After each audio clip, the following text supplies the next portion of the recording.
Alrighty, so in version 1.1 we get a shiny new stun character in Qingyi to play with, bringing us to a total of 4 stun characters in the game.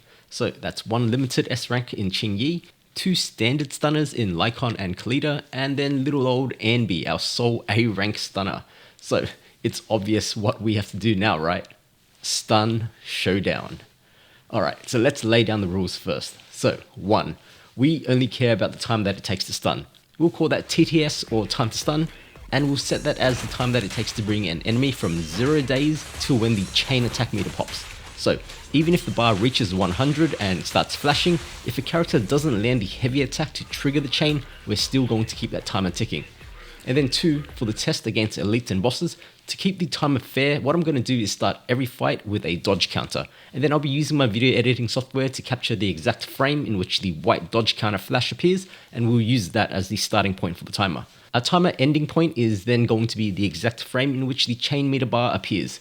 We'll set the markers at the start and end point, and then that way we'll be able to get an accurate representation of how long it takes a character to stun a certain enemy. Alright, then thirdly, this test is obviously going to have a bunch of variables, as it's an action game with somewhat unpredictable AI. The proper way to do this is to have me run each fight 100 times and then pulling the average of that so that we can get a somewhat accurate value based on my skills as a player, but who the hell's got time for that? So instead, I'm just going to do my best to use runs that only use optimal combos. We're not going to use any runs in which our characters get knocked down, or runs where the boss goes crazy and runs around. And then on the flip side, we're not going to use any runs where the boss freezes unexpectedly, allowing a character to get a bunch of free hits on it. If it's not behavior that's presented in the other fights, we're not going to use it. So we're going to try to keep this as fair as possible across all characters. And yes, before we begin, I'm well aware that the time to stun isn't the only factor that makes a stun character good. So this isn't a ranking of which stun character is the best as a whole. We're not factoring in team buffs, comfort and ease of play and all that, which arguably makes for a bigger factor in determining who is the best character overall. We're just looking purely at stun timing and who can do it the fastest and what scenarios they may excel in. So the reason I wanted to explore this is so that I could pull out one key component that makes up a stun character and compartmentalize it in order to make it easier to do an overall comparison between all stun characters as a whole, and we'll talk more about that at the end of the video. So with that, let's take a look at our contestants for today. Everyone is going to be level 60 M0, except for Anby, who I'll have at M6. Every character will also be level 60 with maxed out talents and core passives, and for weapons I've given everyone their signature weapons at P0 level 60, except for Anby, who I've also given Kalita's signature weapon. Everyone is going to be using 4-piece Shockstar Disco and 2-piece Swing Jazz at level 15. The only thing that really matters for this test is the impact, so that's tied to the D6, so it's equal across the board. Alrighty, so to start it off, let's do some baseline test on static targets. So first we'll start off everyone on 0 energy and attack until we get a stun. If we manage to build up enough energy during the combo, then we are allowed to use it. So you usually don't want to be in this situation in a real fight, running around trying to build energy with your stun characters, so it's not that useful of a test, but it will be interesting to see how the characters perform on their own without any energy. So with Qingyi, I do a basic attack string until I hit 100% on the voltmeter before unleashing the charge attack for the additional days. After that, it's back to the basic combo again, but this time I'm keeping my eye on my energy meter as I want to unleash my EX special the moment that I see it go up. Next up, we've got Lycon. So pretty straightforward here. He's got a pretty decent 0 energy combo with 3 charge attacks into another 3 charge attacks. Right at the end here, I do build up enough energy to launch an EX special, so we do use that to take us over the line.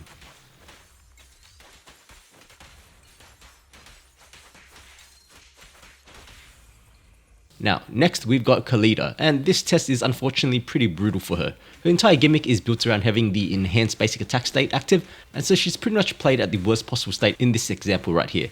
So it's just 4 basic attacks into a special for Kalita here. She does manage to build up enough energy for 1 EX special right at the end, but it's already too little too late.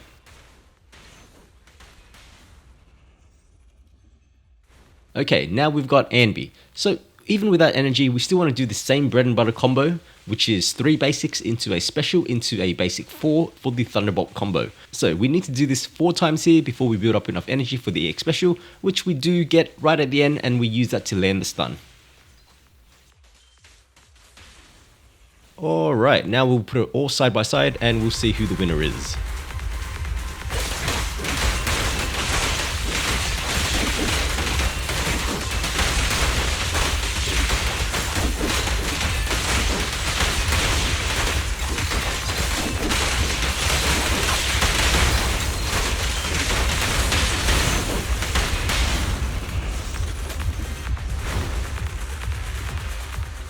And so, there we go. We've got Qingyi taking the win at 14 seconds, followed by Lycon at 16. NB's barely third, finishing fractions of a second after Lycon, and then we've got Khalida in last. Okay, so test 2. So we'll run the same thing again against a static enemy.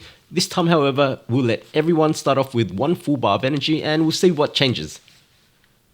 Okay, so we're starting off with the same order again. This time for Qingyi, I start off with an EX special since he can skip basic 1 and 2 and go straight into her electric field with it. I charge up my voltmeter to 100 and I unleash the charge. We then go back into doing another EX special into basic 3 again. This time I don't even get the chance to unload another charge attack as the basic 4 ender is enough to net us the stun. Now on to Lycon. So with 1 full bar of energy, I opt to just dump out both charge specials right at the start, followed by a full charge combo into a charge 1 and charge 2. And so as I'm reviewing this now, I'm not too sure if maybe I should have started with the charge combos first and then ended with the EX specials just to build some engine stacks first, although I'm not really sure if that would have really made that much of a difference anyway. Next up, we've got Khalida. So here Khalida actually has a fighting chance now that she's got energy. I do a basic 1 and 2 into an EX special to get her the buff, and then we loop that back into basic 1, 2, 3, 4 into an EX special. The enemy still isn't stunned at this point, so unfortunately we still need to do 2 basic string loops in order to net the stun. Now, Khalida fans are probably yelling at their screens right now, and yes, I do know that Khalida needs to start with a defensive assist to start her field time with a buff already active. So, while this isn't as unfair as the last test, keep in mind that Khalida still is at a disadvantage here. And then now lastly, let's take a look at NB with full energy. So, nothing new to really talk about here. This is going to be the exact same combo that we did in test 1, except that this time we're using EX specials instead of regular specials. Alrighty, now let's line them up once again and see our winners.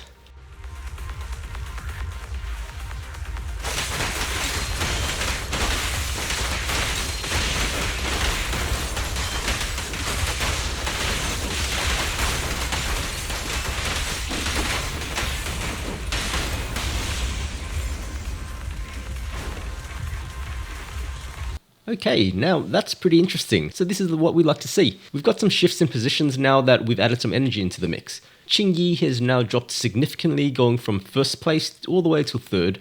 Lycon still does hold his second position, but check out best girl Anby. She soared from third all the way to first. Khalida sadly is still last, but the gap has closed significantly with the introduction of energy.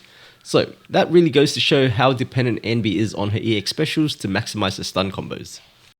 Okay, so static tests are fun and all, but this is an action game and things don't always play out exactly like that. So let's move on to combat tests now. So the way I structured these tests is that we go up against some elites and bosses in Expert Challenge and Notorious Hunt. So the way that these encounters go is that we have 2 waves, with the elite or boss appearing in the second wave. So we're going to ignore what happens in wave 1 and clear it in our own time, and during which we make sure that our stunner charges up full energy. Once wave 2 starts, we're going to swap over to our stunner and let the boss attack us before we do a perfect dodge counter and start the timer from there. That way we always get a consistent start time for every character. Okay, so let's get into it. Our first boss is the Wanted Enforcer. So this guy is super aggressive and does multiple hits in a row, although he does have a small window in which he's vulnerable after he charges up and glows red, so I do take advantage of that here with Qingyi and I land my charge attack. My final EX special was going to land the stun here, but unfortunately he moves out of the way at the last second and I whiff it. So we do get the stun a fraction of a second later through a regular charged attack. Okay, now on to Lycon. So my plan here was to start off the battle with a charge basic combo to build up my engine stacks before popping my EX specials to land the stun. Upon reviewing this footage, I probably could have done 2 back-to-back EX specials at the end there instead of an EX special into a charge 3 combo, which might have saved me a second.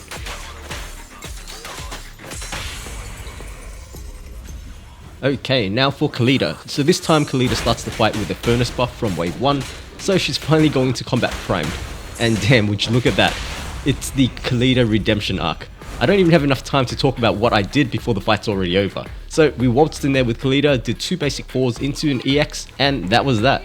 I'm just going to replay this section here in slow motion, so check out the days gain on that attack. Crazy.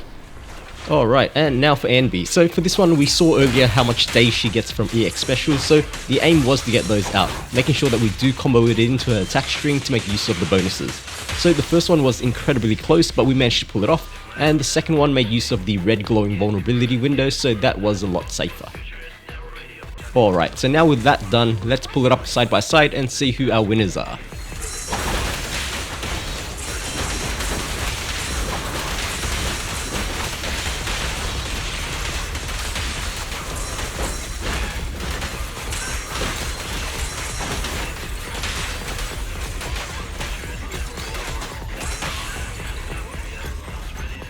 And so, it's not really a surprise here with how Kalita performed. We've got her in number 1. Envy, however, also smashed it, coming in just a second and a half later. And then we've got Qingyi in 3rd with almost double the time of Envy. And then Lycon in 4th, taking his time with almost 3 times the time of Kalita for this particular fight. Okay, so our next boss is the armored Hati, who has a slightly beefier days bar compared to the Wanted Enforcer. With Qingyi, my goal here was to start off the fight with some basics to build up her engine passives before unleashing some EX specials into a full charge attack. So I wanted to end the fight here with one more EX special, but we're just 1 or 2 points off of the stun, so I test out a quick charge attack to trigger it. Next up, it's Lycon's turn again, and the strategy here hasn't really changed too much from our previous encounter. We're going to try to land a full charge 3 combo into 2 EX specials. I was hoping this would be enough, but unfortunately the Hati is a little bit beefier than expected, so we had to finish him off with another charged basic combo. And now it's back to Kalita, and this time we have to start off with 2 dodge counters due to an aggressive enemy, but we do manage to land the basic 4 into EX combo straight after. I wanted to go for it again, but seeing that projectile charging up, I played it safe and I unloaded it after the basic 2 instead, and then we dash back in and finish the boss off with another basic 4 combo. And then now lastly, Envy. We start this battle off with a full Thunderbolt combo, and I tried to test my luck here and follow up with another one immediately after. I do get hit out of my Thunderbolt attack though, but it does look like it managed to go off partially here. This isn't enough to stun the boss though, so as he's throwing out his aggressive triple attack, we throw out a dodge counter and finish it up with a Thunderbolt combo to get the stun. Alrighty, now let's see who takes the win.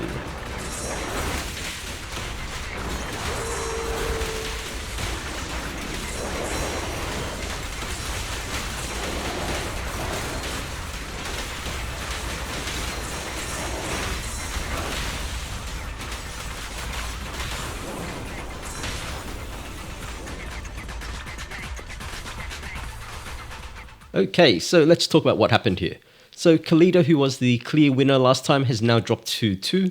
So the reason why this is the case is that Kalita is a very front-loaded stunner. She gets the bulk of her stun out incredibly fast when she has EX meter up, but then she slows down after that. We can really see that in her engine, with it giving her energy when off-field. She's designed to be swapped in to do a huge amount of stun and then swapped out again. So against enemies with a much smaller stun bar, she really excels in TTS, but once the meter is more than what she can dish out in her optimal combo, then her time to stun really starts to increase. Envy, however, is still looking really good. Upon reviewing the footage, she does take advantage of the howl animation there, but I probably would have still managed to get that combo off anyway. I think at worst, she probably would have added another 1.5 seconds to her total time. And then we've got the battle for 3rd and 4th, with Lycon winning this time, securing 3rd position, and Qingyi 4th. And now for our last test. So this one's going to be on a notorious hunt fight against the Corruption Complex. So this boss has one of the larger days bars in the game, so I figured it would be fitting to have it as our last encounter. So I play my Qingyi here pretty well, going through all the combos and not wasting any volt meter, but I do make a mistake here right at the end when I reacted a little bit slow on the heavy attack, which made me lose about 1.5 seconds on the stun timer. So we'll keep that in mind when we look at the results and see if that would have made a difference. Now let's look at Lycon's attempt. So Lycon is pretty good for this fight. He's a pretty safe character to play since his EX special has so many frames of invincibility. It lets you ignore and continue DPSing through things like the rockets entirely. The downside of this, of course, is that long iframes mean long animations, which leads to longer stun times. So we'll see how Lycon does at the end of all this.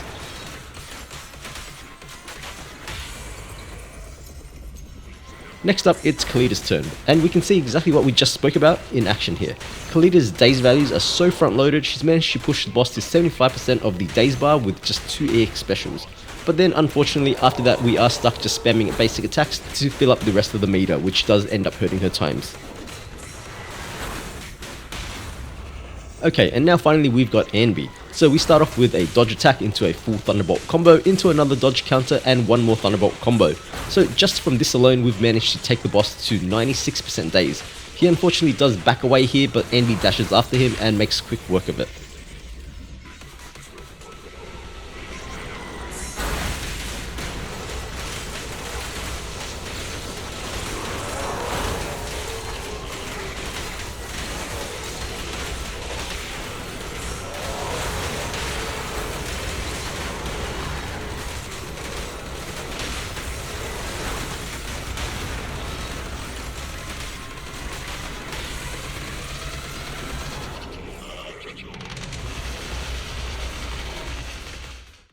Okay, so having gone through all those other tests, there's really no real surprises here, but we do get some shifts in rankings.